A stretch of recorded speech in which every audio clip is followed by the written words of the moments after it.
As a facilitator, how does a Scrum Master prepare for a workshop? My rule of Scrum when preparing as a facilitator is you're going to spend roughly twice as much time in preparation as the workshop's going to take to run. So if it's an hour workshop, I would schedule in a good 2 hours to get ready. Okay? Because our role as a facilitator is actually, on the face of it, very simple. We're there to help the people in that meeting reach the outcome they desire, the answer to the question, the improvement idea for retrospectives, whatever it is. That's our role. It's not to be in the content, it's to provide a structure and keep them on track so that within the time set, they achieve their outcome. That's really easy, except it's not. People are fickle, they'll go off track. First of all, we need to start planning what are the exercises, if we need them, to bring everybody to the conversation. Okay, facilitation is 2 major parts. Okay, keeping people on track, bringing them back to the agenda, guiding the discussion. Okay, ensuring that people's attention is on what matters to achieve the outcome.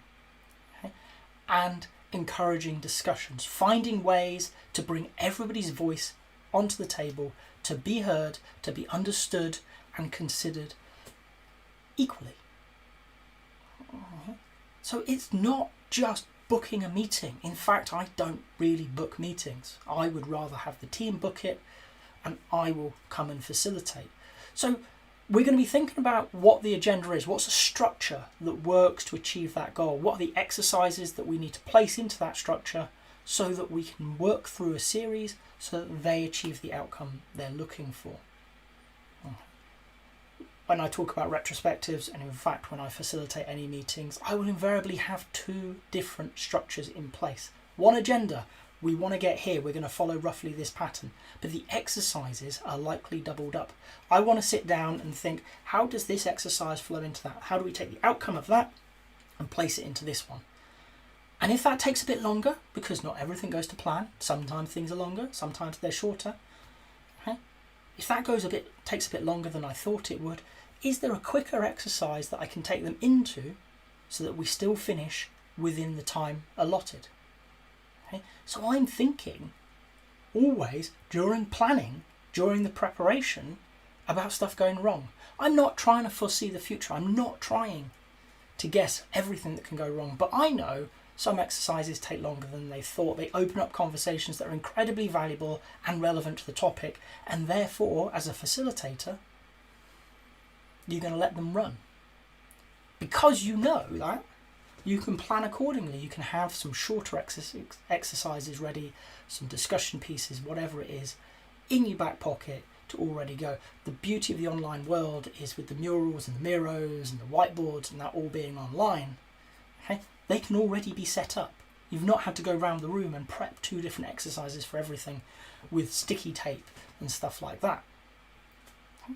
So this is what I'm doing. I'm understanding the people. Do we have quieter people? Do we have shy people? Do we have loud people? How am I going to have to balance this in each of these exercises to ensure that we get the best from everybody involved? We get what they're willing to offer.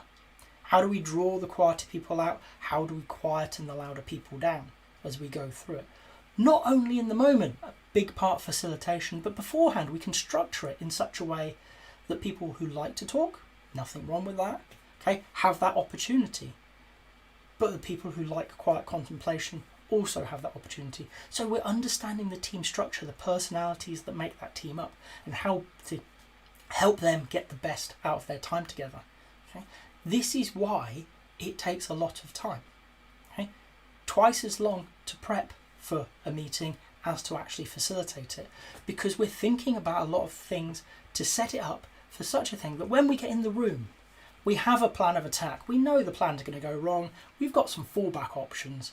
We've thought about the people. We know John's a bit quiet and we're going to have to draw him into the conversation while Paul's a bit louder and we're going to have to damp him down. And the way we're going to do that is by moving people through a series of exercises, tools and techniques, okay, to keep everything balanced while moving forwards.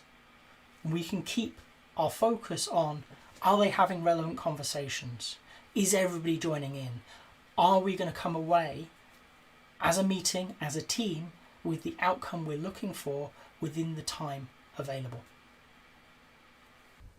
If you've got to this point in the video, I hope you've enjoyed it. If so, a like would be appreciated. If you want to hear more from me, more answers to questions that maybe you've got in the Agile world, please subscribe to the channel.